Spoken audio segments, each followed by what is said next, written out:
โอ้โอ้โอ้โตกใหญ่เนาะโอ้ใหญ่แห่ขนาดเลย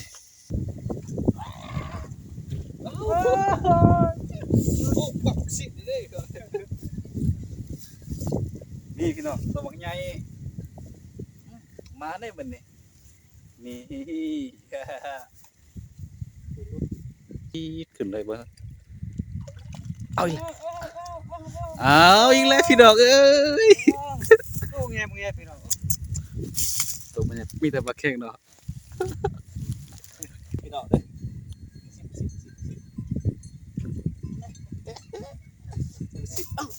ตอนนี้เพิ่นกำลังเก็บปลาเนาะว่าได้หลายใช่ไหมพี่น้องโอ้มันปิดชุดแล้วมันได้ถอกเลยพี่ทอดช่างตอนเก็บปลาก่อน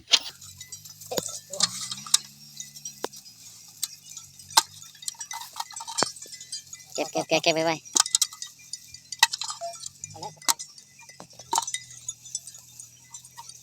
นี่คือผลงานเด้อพี่น้องเด้อนี่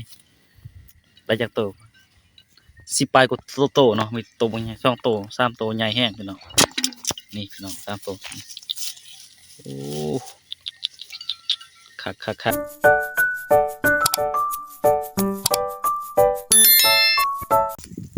เอาสบายดีพี่น้องเนาะ FC ทุกคนเนาะพี่น้องเนาะมื้อนี้ก็มาพบมาพอกับ2ดิสแนลพี่น้องเนาะมื้อนี้เฮาสิไปตึกเบ็ดอยู่ที่น้องของบ่าวใบพี่น้องนี่น้องอยู่กลางทุ่งนาเพิ่นเนาะว่าน้องนี่ก็เริ่มบกเลยเด้ปลาก็โอ้บ่บ่อนแห้งพี่น้องอยู่เบื้องล่างนี่เริ่มมีแววแล้วบ่ถ้ามีแววเนาะแต่ว่าก่อนเบิ่งคลิปนี้ก็ฝากพี่น้องกดไลค์กดแชร์กดติดตามพี่น้องเด้อแต่ว่าเพิ่นมาแล้วเด้อ2 ตัวเพิ่นมาก่อนเปิดคลิปเนาะพี่น้องเนาะไปรับชมบรรยากาศนำกันเลยพี่น้องเหยื่อเฮาเนาะเอาขี่กันเดือนๆเสยอย่างดีพี่น้องเนาะนี่คือเหยื่อเฮาขี่เดือนๆนะพี่น้องเนาะนี่มาก่อนเลย2 ตัวตัวนี้มันเกินเม็ดแล้วก็เลยปลดบ่ได้มีแต่หักคอตัวนี้ได้ก่อนเนาะมาก่อนคลิปนี่เอาเสียบเอาตัวน้อยๆที่ขี่เดือนๆเอาตัวใหญ่มันบ่ ถ้าเลยเบ็ดตัวนั้น พานะเวลายังลายอยู่เสียบได้ดีบักลา เบ็ดจำหน่อยละ น้อยก็เสียบน้อยๆอันนั้นเจ้าไข่แต้นพอดีเนาะ ที่เต้นครับคอยใหญ่ ครับมันเสียเส้นแบบพอดีโอเค ปลานี่กินบ่ไหวบ่คือปลา บ่คือปลาปกบ่คือปลาขาวเนาะ จะเห็นมุกแบบอันนั้นบ่ได้เนาะ โอ้ เลิกสั่นเลยมันจังถึกเบิ่งเอาเด้อพี่น้องเด้อนี่พี่น้องผมมามานของเพิ่นเลยแต่ว่าเรามีสิมานหรือบ่เด้มีเวียกอยู่บ่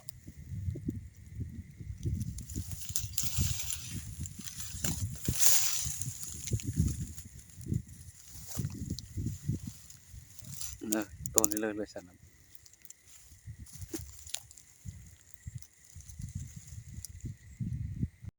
ตัวนี้ก็เริ่มมีวีแววแล้วเด้แต่ว่าโปมบ่เห็นเลยหรอกพี่น้องเนาะจะได้โปบักใหญ่พี่น้อง น้องพี่น้อง โอ้สุดยอดพี่น้องเอ้ยนี่เบิ่งใหญ่จังได๋วะปลาโตพี่น้องแล้วปักมีแต่ปลาแกงลายเนาะระวังอ่ะล้างมันเลยมีจงเด้อโอ้พี่น้องโตบักใหญ่นี่พี่น้อง2 โตเพิ่นมานก่อน3เนาะสร้างกับเขานี่เนาะโอ้มาเพิ่นเป็นคนมานนั่นนะตายมุนบอดมาเอาเยอะๆมาหันแหละค่อยถ่ายคลิปก่อนหน่อยนึงเอาอีกเลยปุ๊บหลดเรียกว่าเหยือกเก่าเหยือกเก่าเนาะโอ้มีเมียวนาให้หมดพี่น้อง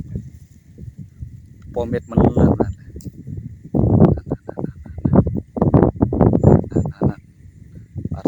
3บาท4บาท5บาท6นี่แน่พี่น้องดึงเบ็ดเลยได้พี่น้องเอ้ยเอาเบิ่งกันเด้อพี่น้องเด้อดึงกันเบิ่งก็บ่จักบัดนี้ดึงไปค่อยๆจี๊ดขึ้นเลยเบิ่งเอาอีกเอาอีกแล้วพี่น้องเอ้ย โอ้แง่มึงแง่พี่น้อง ตัวมันมีแต่ปลาเค็งเนาะปลาเค็งนี่แซ่เด้อเด้อเห็นบ่อยากเข้ากองอีกแล้วโอ้เจ้าจะเอาจากกองมันนี่เฮาสิฝากเบรกถ่ายรูปให้เพิ่นก่อนเด้อแต่ว่าตอนนี้เพิ่นปลดปลาเรียบร้อยแล้วเนาะนี่ได้โตที่4โตที่5แล้วมันนี่ตัวใหญ่ๆมันแลสรุปสตอตัวลีแล้ววะอ่ะตอนนี้เพิ่นก็เริ่มมีแววแน่เบ็ดขอยก็เริ่มมีแววคือกันพี่น้อง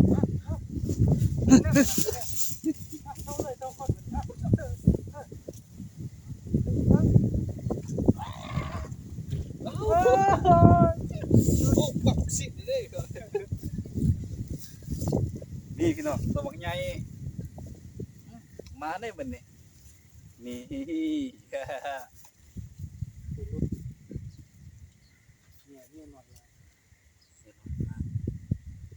นี่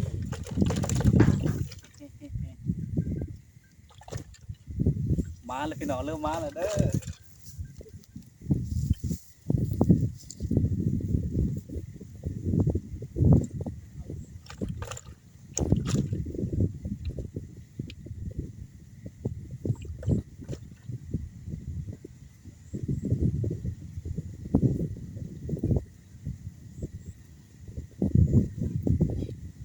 พี่น้องเด้อ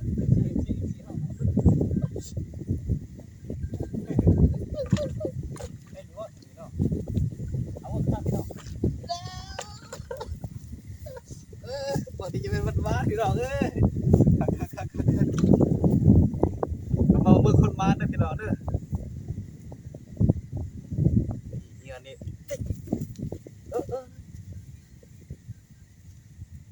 ปลากินไว้ก่อนจะลงมานี่พี่น้องนี่อันนี้ได้2โตแล้วเด้อ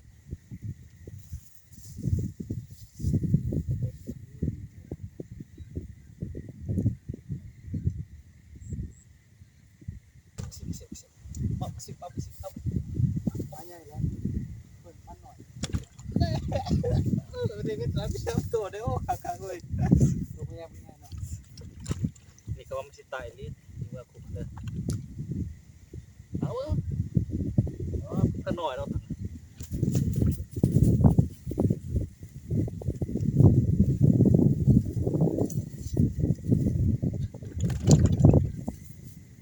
ม็ดอันนี้เยี่ยนี่มากขนาดนี้เจ็บไหมเมื่อตัวมันใหญ่เลย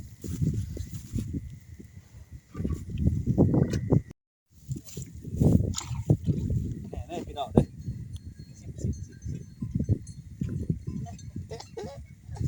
สิบเอ้า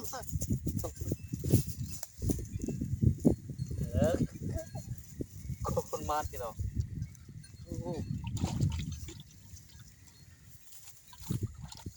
แน่วันที่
โอ้มาเนาะ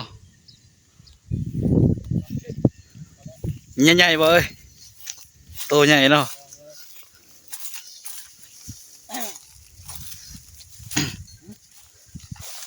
หรือว่า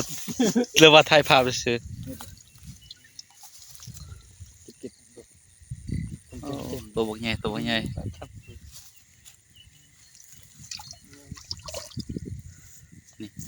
ปลาในคูไม่เห็นเลยนี่จาน โอ้หมดกิ๊ดๆหายไป อ้าวน้อยหนึ่งมาเจ้าเนาะ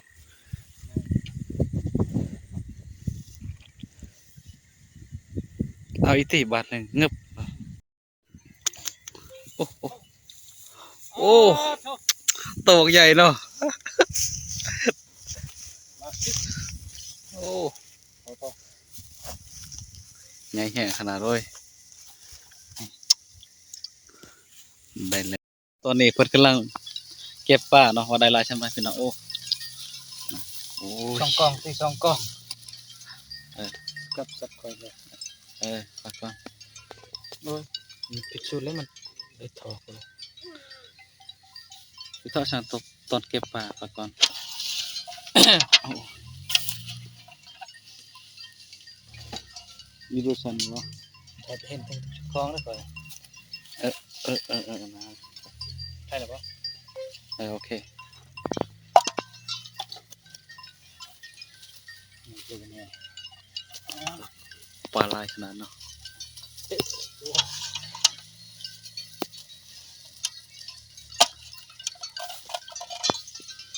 เก็บไว้ เอาละสักคน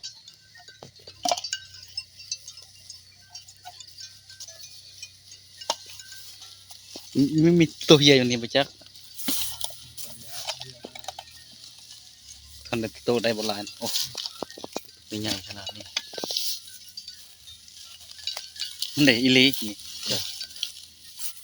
ว่ามันเชะมันมานนะครับ เฮ้ยอ่ะ มันดังดีเลยเพื่อนดังดีเลย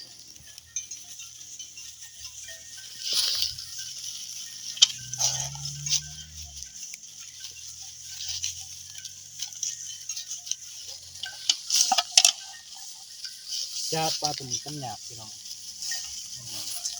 เหมือนปักมือ ชิบุไปทางเก่านี่คนหนึ่ง ในต้นหนึ่งอยู่หันมากินหรือเปล่าเซ่เนี่ย เซะ